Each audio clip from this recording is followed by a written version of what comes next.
O alto amor. Eu descobri que não me amava. Eu pregava o amor aos outros. Amai-vos, amemo-nos. Mas eu ainda não havia feito uma avaliação, porque eu vinha de uma doutrina muito castradora, de uma convicção religiosa muito pessimista.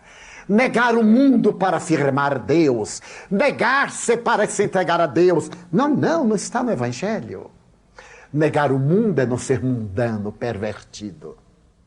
É afirmar o mundo sendo cidadão. Optar por Deus é ter Deus dentro. Não se pode amar o Deus de fora se não ama o Deus que está em nós. Blaise Pascal dizia, Deus está emboscado no coração. Nós somos do hálito divino, a concepção divina. Então é necessário que primeiro eu ame o Deus que sou, com letra minúscula, para poder identificar o Deus no qual eu estou. O Deus com letra maiúscula. E Jesus, como psicoterapeuta, disse-nos isto. Se vós não amais ao que vedes, como amareis aquilo que não vedes? É óbvio. A moderna proposta das terapias alternativas na área da psicologia transpessoal e na área das doutrinas da autocura e da cura aos demais, começa no alto amor. Um amigo me disse, será que você não está divulgando o orgulho, o egoísmo? Auto-amar-se não é ter egoísmo? Eu digo, não. Eu conheço pessoas que se detestam e que são ególatras. Amam ao ego, não a si. O ego é a máscara. Egoísta é aquele que assambarca para si. A autoestima e autoamor é aquele que trabalha para ser melhor. Para expender luz, é o que põe combustível na chama, para que ela adquira tonalidades miríficas e possa brilhar. Essa é a diferença sutil. E quando eu descobri que não me amava, isto é, muitas vezes eu me impunha sacrifícios absolutamente desnecessários. Era uma reminiscência masoquista. Deus não é de sofredores.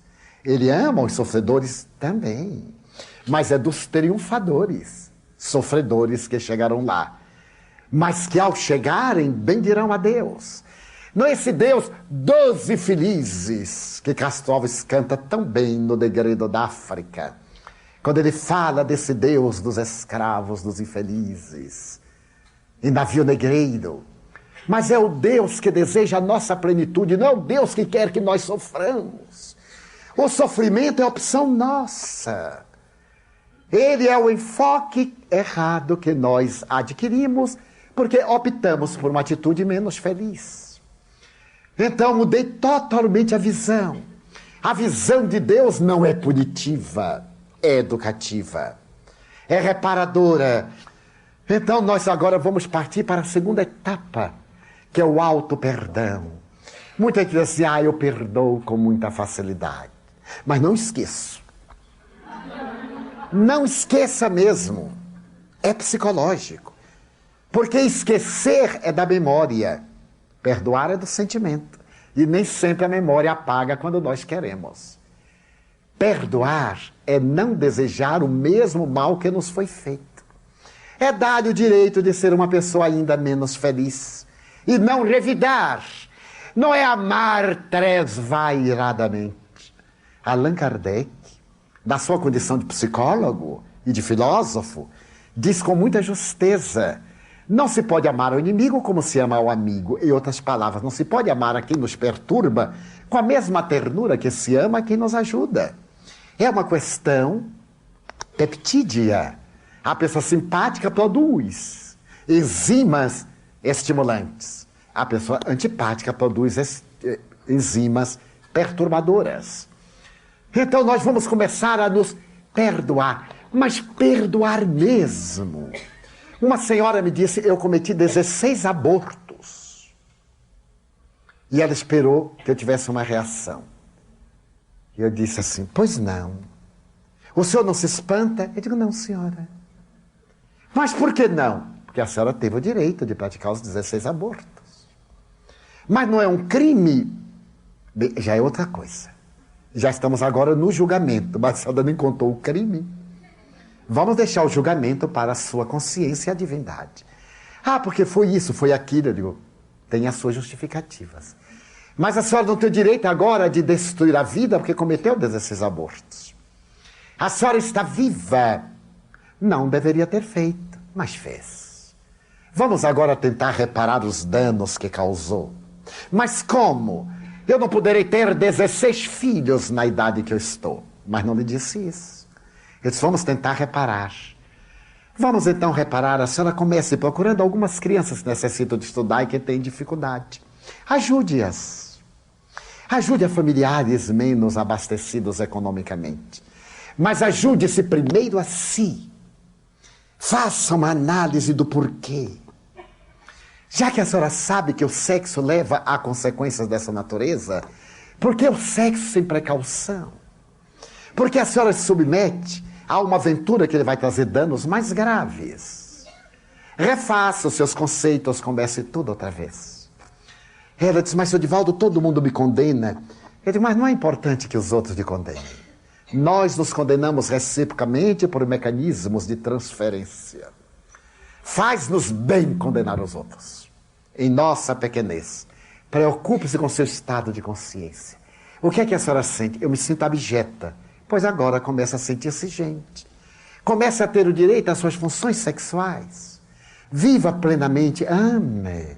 É que até agora a senhora não amou. A senhora experienciou manifestações sexuais e elas deixaram queimaduras morais. Tente amar. E fui conversando. Ela disse, Divaldo, eu estou com um câncer uterino. Foram os 16 abortos. Eu disse, eu conheço muita gente que tem câncer uterino e nunca teve relacionamento sexual. Porque teremos que trazer logo a culpa e a punição? Não. É uma incidência natural, é porque a senhora tem útero. Se não tivesse útero, eu teria câncer de outra coisa. Mas o que fazer? Siga a orientação do médico.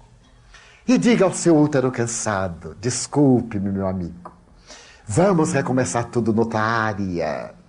Não é questão de arrepender-se e ficar atormentada, sair de um conflito para outro conflito. Liberte-se do conflito. A senhora reconhece que não deveria ter feito. Ok. Comece a fazer coisas que a senhora acha que deve e que pode fazer. Ela fez uma esterectomia. Libertou-se do útero, dos órgãos anexos. Continua mulher plena. Não morreu. Mudou de atitude. Ninguém agora também deve para o outro lado que eu sou favorável ao aborto. Não se trata disto. O aborto é um crime hediondo. Eu não sou juiz daqueles que abortam. E a finalidade é psicoterapêutica e não condenatória. A pessoa tem o direito de fazer da sua vida o que lhe apraz e sofrer as consequências daquilo que elegeu. A nossa função é terapêutica, ajudar a pessoa a sair do conflito, a sair do problema. Então eu comecei a trabalhá-la no auto-perdão e ela me dizia, eu tenho dificuldade.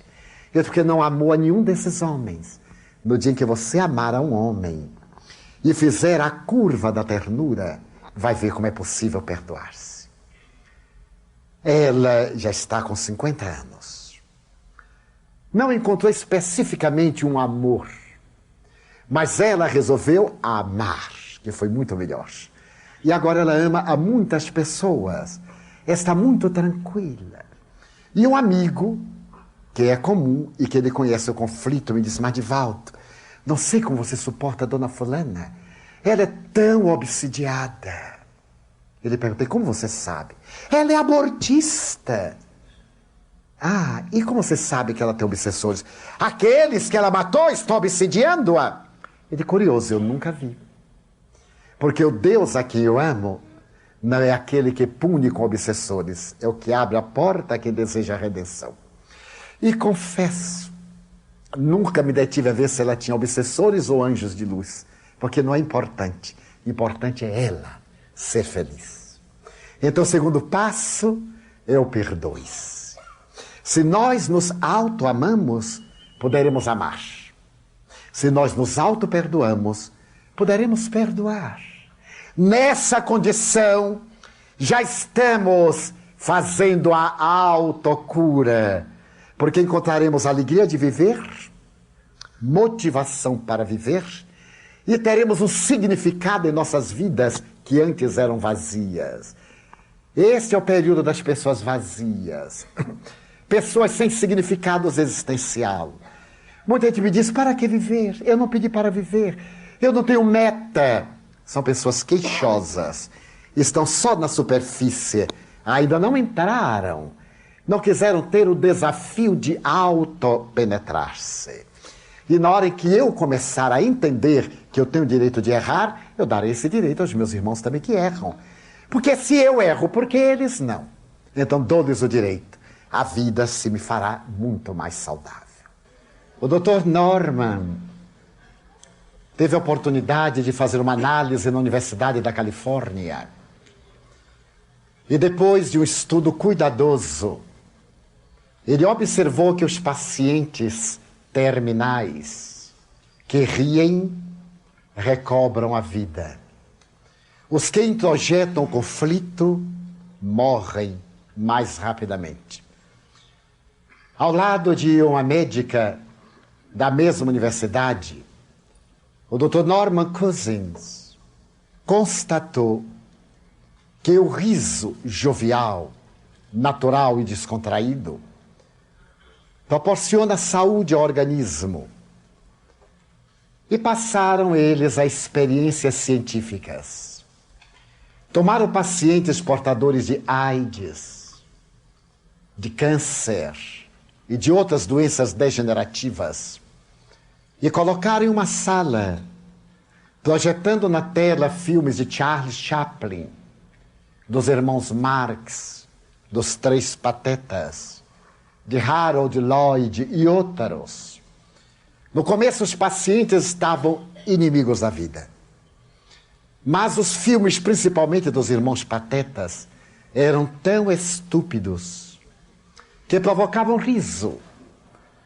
E à medida em que eles se foram entregando, terminaram pela opção do riso. Terminada a experiência, tiveram medida a saliva. E então se constatou que naqueles pacientes que haviam sorrido bastante, havia uma alta dosagem de imunoglobulina, uma enzima que imuniza o indivíduo a determinadas infecções. Pegaram jovens estudantes da UCLA e colocaram também numa sala. Projetaram filmes de sexo explícito, de guerra no Vietnã, um célebre Apocalipse Now. E quando terminaram, mediram a saliva. E eles estavam com grande deficiência de imunoglobulina. Alguns já saíram da sala resfriados. Portanto, susceptíveis a diversas infecções respiratórias. As experiências foram tão notáveis que a célebre viúva McDonald's ofereceu $2 milhões para que as experiências tivessem prosseguimento.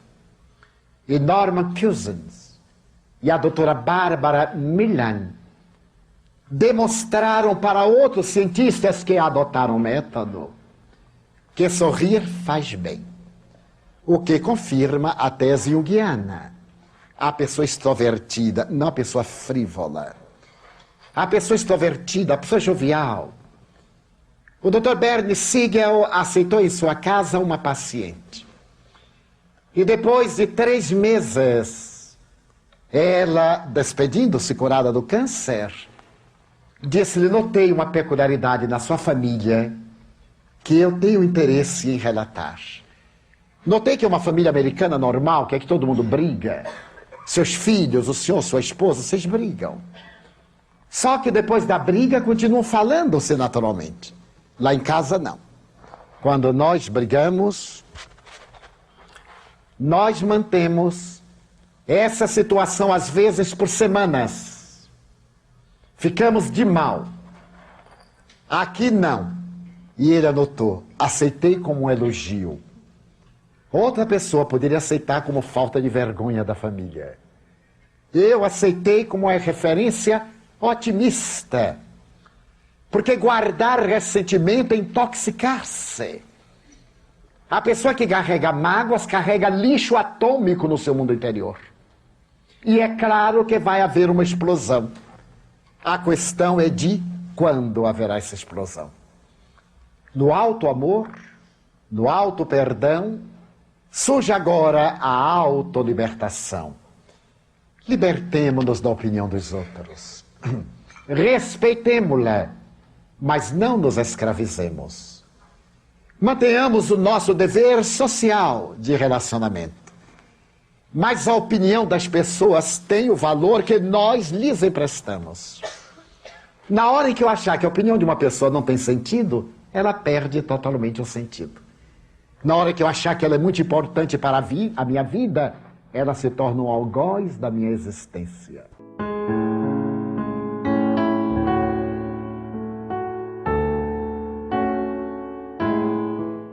A grande proposta do curar-se é remontar as causas para diluir os efeitos. Não adianta manter causas e trabalhar nos efeitos, porque eles irão sucedendo-se na razão direta da sua própria causalidade.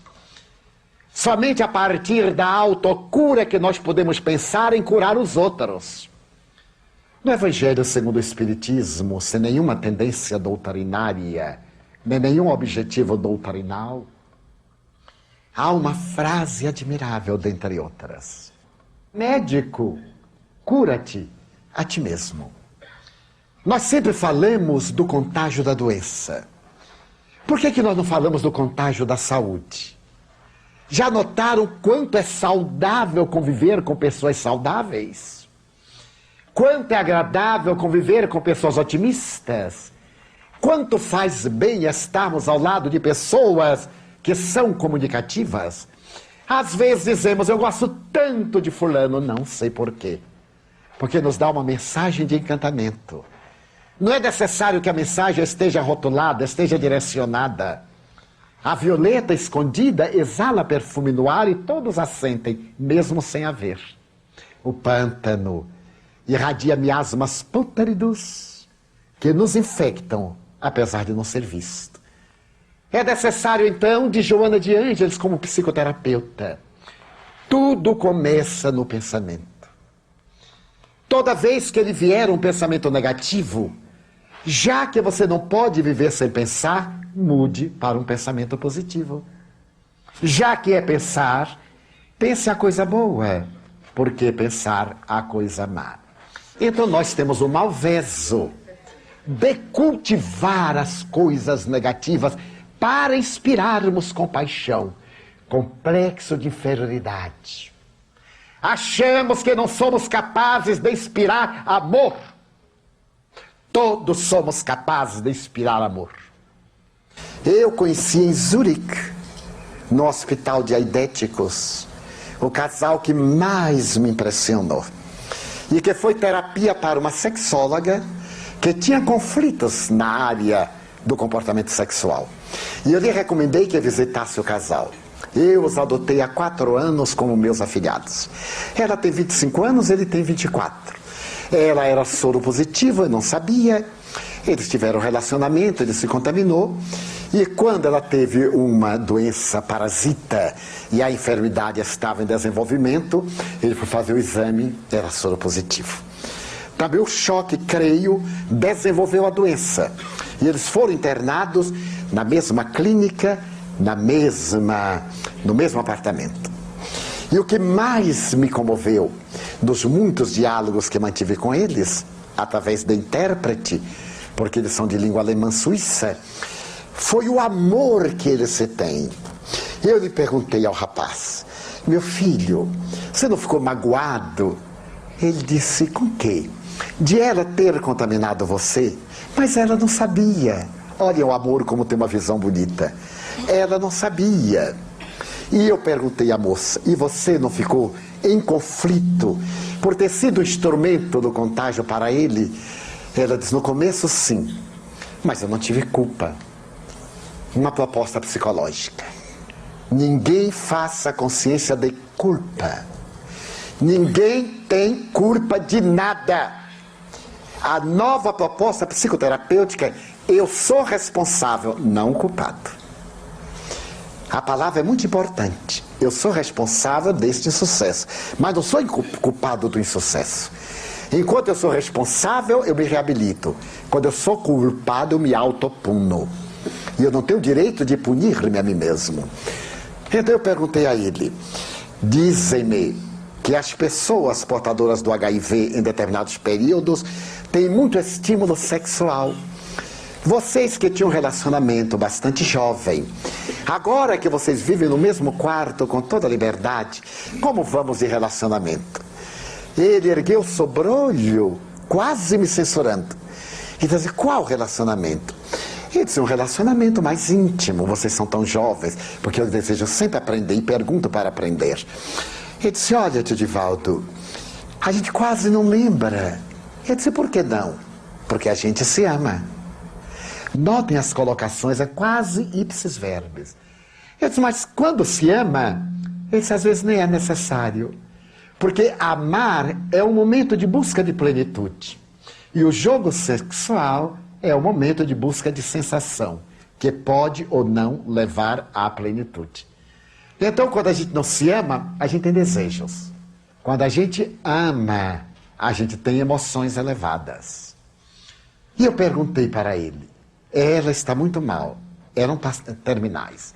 Se ela morrer agora, como é que você vai se sentir? Ele disse: eu vou me sentir como se tivesse perdido 3/4 partes de mim mesmo. Mas por que, meu filho?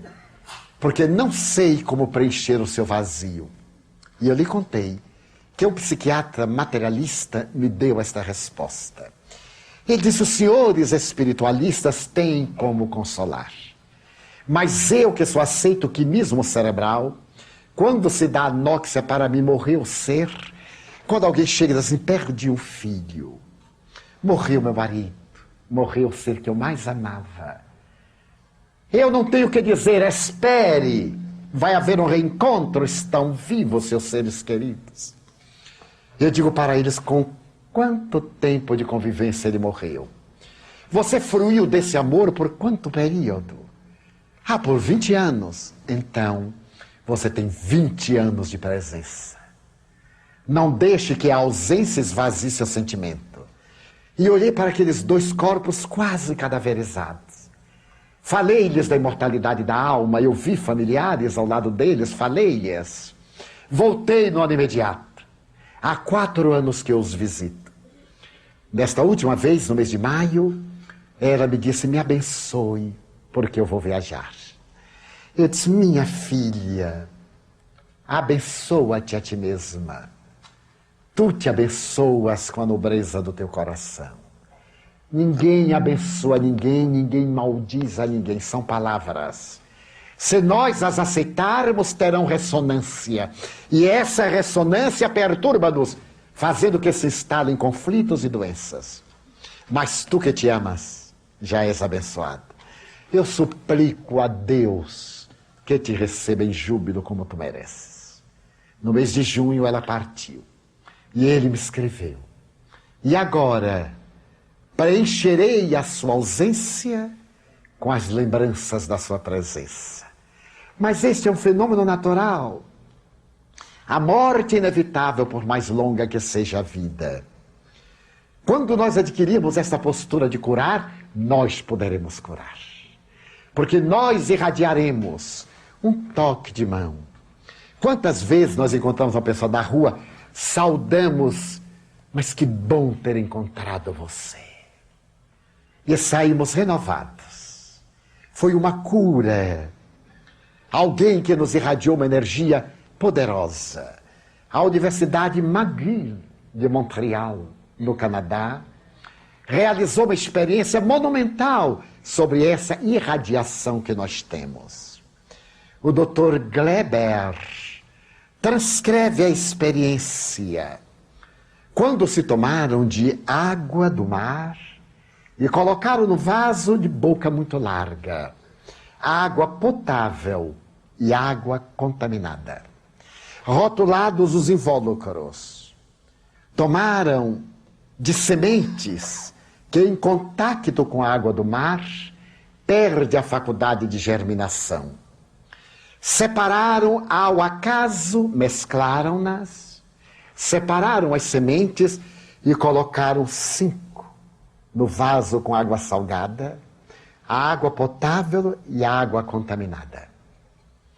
E depois plantaram as sementes em tabuleiros. Aquelas que vieram da água salgada não germinaram.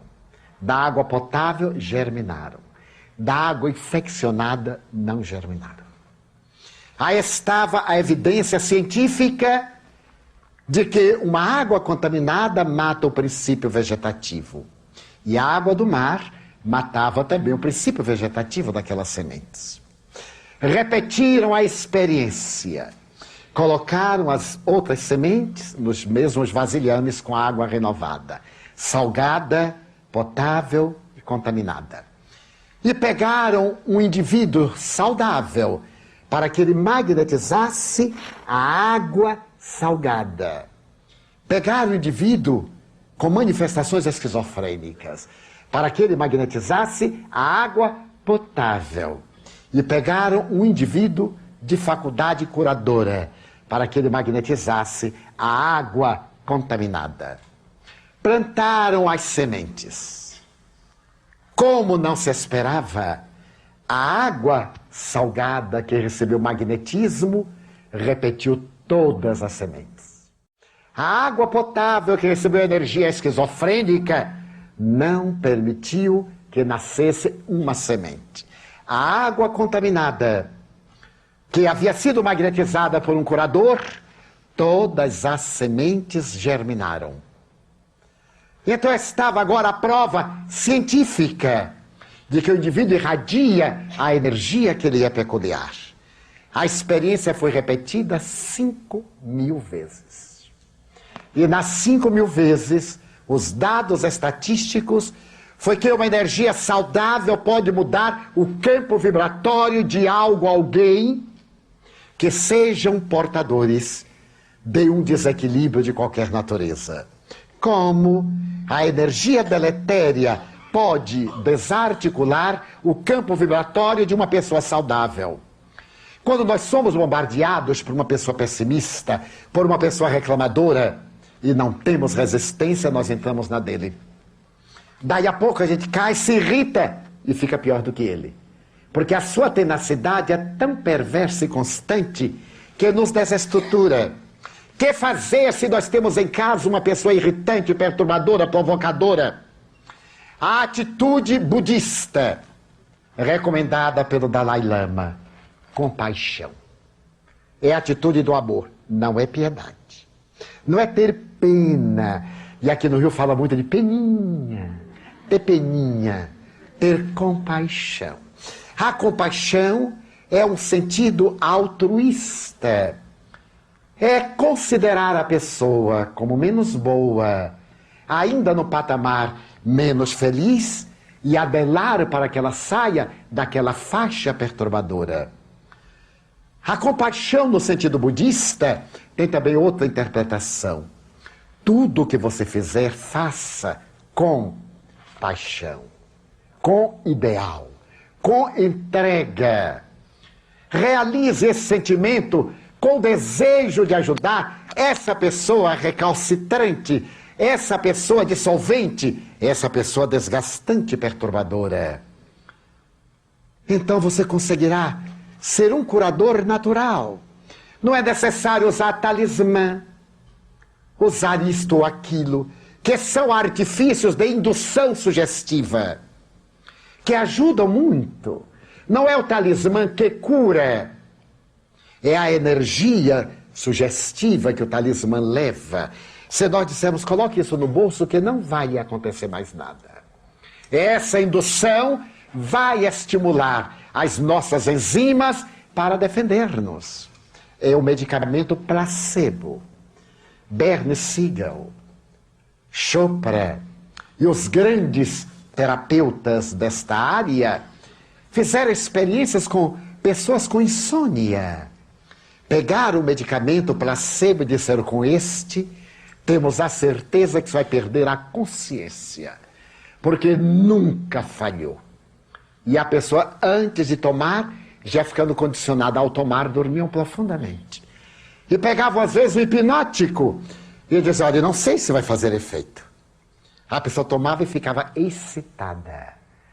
O Dr. Bernie Siegel denomina essa técnica como de halo-indução, a indução feita por uma pessoa de fora.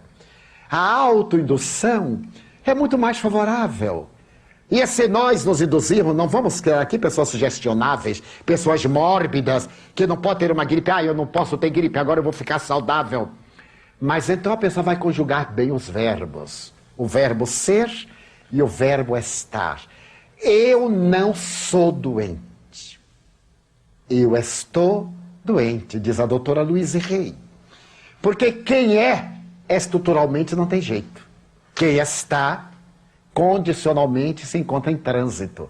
Eu estou no Teatro Vanucci. Daqui a pouco me vou. Mas se eu sou teatro, onde quer que eu vá, eu sou teatro. É diferente.